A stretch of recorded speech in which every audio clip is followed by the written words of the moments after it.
Welcome back to Manga Historian. Now today I thought I would do something just a little bit different. So we've started recapping stuff from Chainsaw Man, we've started talking about My Hero Academia, and I've started my little book club style thing for One Piece.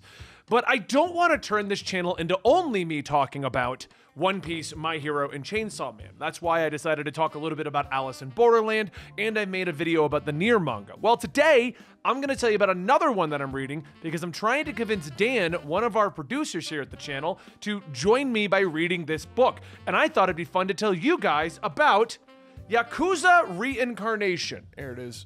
Oh, look, it's zooming in. It looks good. It's getting crisp. Yeah. All right, so anyway, I basically bought this one like in a weird discussion with another guy in our team. So we were there buying different forms of manga, and he saw The Elusive Samurai, which is one I haven't read, and he's like, hey, I really like the cover. I'd like to read this one. Can we buy it on the business card? And I said, ha ha ha, sure, but I'm gonna buy Yakuza Reincarnation because the cover looks awesome, but you need to read it and tell me if it's any good. He never read it, so I ended up reading it anyway. So what this book is about is this character right here. See, it's an old man. Totally makes you want to read the book now, doesn't it?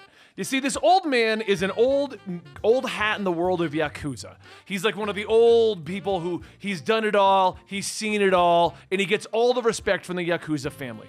Problem is, the Yakuza family is shifting over. It actually kind of reminds me of the plot to Tulsa King, but Tulsa King came out much later than Yakuza Reincarnation, so.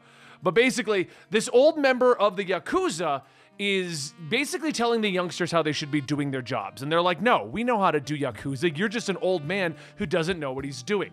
So at the beginning of our story, they decide to jump our old man, Ryu. It's basically, his name is like a whole thing that I can't pronounce, but they just start calling him Ryu. So we're just gonna go with Ryu. But basically, Ryu gets jumped by these youngsters right here, and I'm gonna put the panels on the screen. I don't know why I'm doing this. I have the digital version of this. I'm making this far more difficult for myself. Anyway, he gets jumped by these youngsters pretty early on, and they shove him into the water trying to kill him. Now, he does take out a whole bunch of them because he's super skilled in all kinds of martial arts, and he's very good at just bare-fisted fighting. And what happens is he gets thrown in. And now on his back is a tattoo, and the tattoo is important. I'm gonna put it on the screen now instead of looking for it in the manga because that's really making this take a lot longer than it needs to when I start digging through the book itself. But anyway, the tattoo is the goddess. And as he's dying, the goddess decrees basically that he needs to live again. He needs to have another shot. So we get an isekai adventure, but not the one that you're expecting. So this 70-year-old Yakuza old gangster who knows all the old methods, knows how to deal drugs, knows how to fight people, knows how to do everything, wakes up in the body of a young princess who they're attempting to murder in a fantasy world, okay? So he wakes up in this body. The princess was also thrown into a river and was about to be drowned. She's a useless princess who knows nothing and she's just a useless princess. He wakes up in her body. He then proceeds to beat the tar out of the people around him, and he starts to kind of get a grasp for where he's going.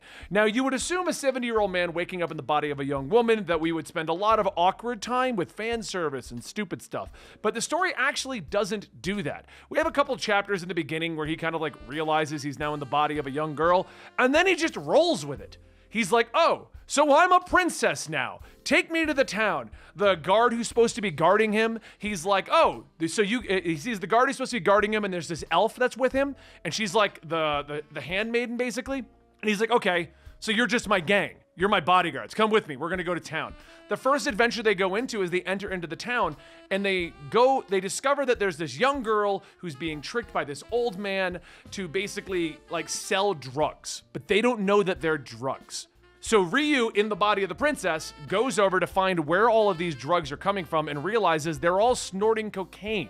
So basically, the villains of this town are snorting cocaine, and they think it gives them magical superpowers. He realizes what's going on and then puts a stop to the drug trade in the first volume here. But then we discover that there's even more going on because where these drugs are being supplied from is from like a demon king kind of situation, some giant individual. We also discover that in this fantasy world, you have skill trees. It's all down your arm. And that's why he is now so powerful, because he has the original princess's royal skill tree, but he has his as well. They make a point at one point to bring up that he has 2 skill trees, and that is extremely abnormal. The tattoo that he had is also now on the back of the princess. So people start wondering what's going on. And obviously he's not acting at all as the princess used to. But he starts to show people how life should be.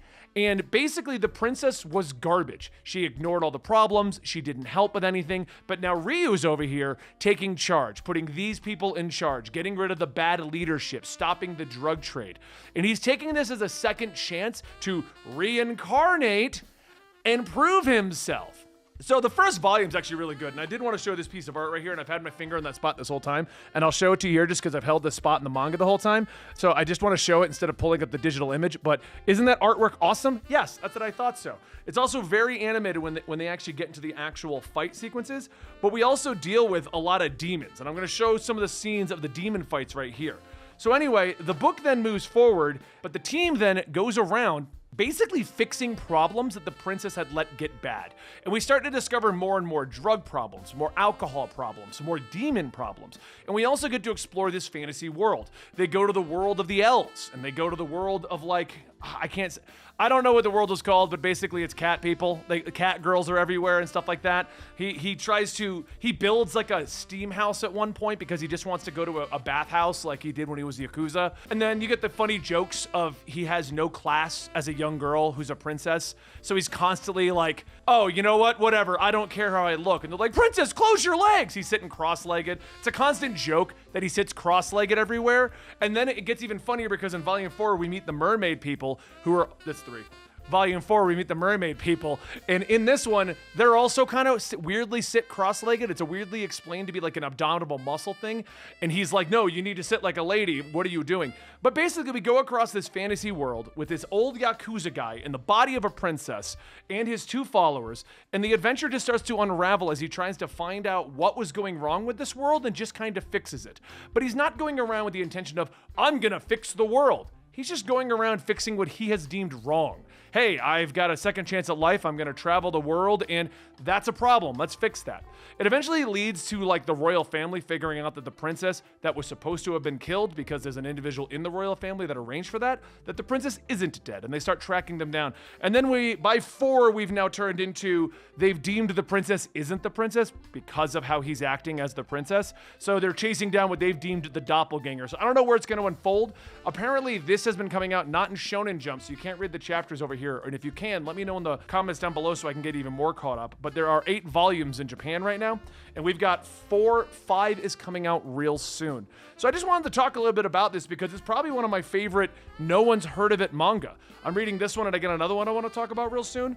But yeah, I hope you guys enjoyed this video. I hope it helped you find something new to read, and I want to know what your opinions on Yakuza Reincarnation is, because I really do love this series. It's just so much fun. The attitude doesn't act like your normal isekai, so it just completely stands out for me, but the adventure still goes on like that fantasy world that you normally get from an isekai journey, you know, where they end up in like, oh my god, we're in a video game, coolest thing ever. You know, it's the same concept there, but you just don't have the person who's amazed by all of this. Ryu's just like, hey, I'm the super powerful princess, and I can punch the shit out of things. Let's go! And that's the adventure, and it's so much fun. Anyway, I hope you guys enjoyed this video. I'm going to be doing a recap real soon on the One Piece Arlong arc. I just finished it. We're going to film it right after this one. We're also trying to decide if we're going to do My Hero Academia's next arc, or just get you guys all the way caught up to where the manga is. I haven't decided how I want to handle that, and we're already working on another Chainsaw Man arc. And for those who enjoy Junji Ito, I hate that Netflix show, but I love the manga, so I'm going to make a video talking about the better Junji Ito storylines. But if you like me talking about some more obscure stuff, let me know down below. I already have another one picked out to try another video like this.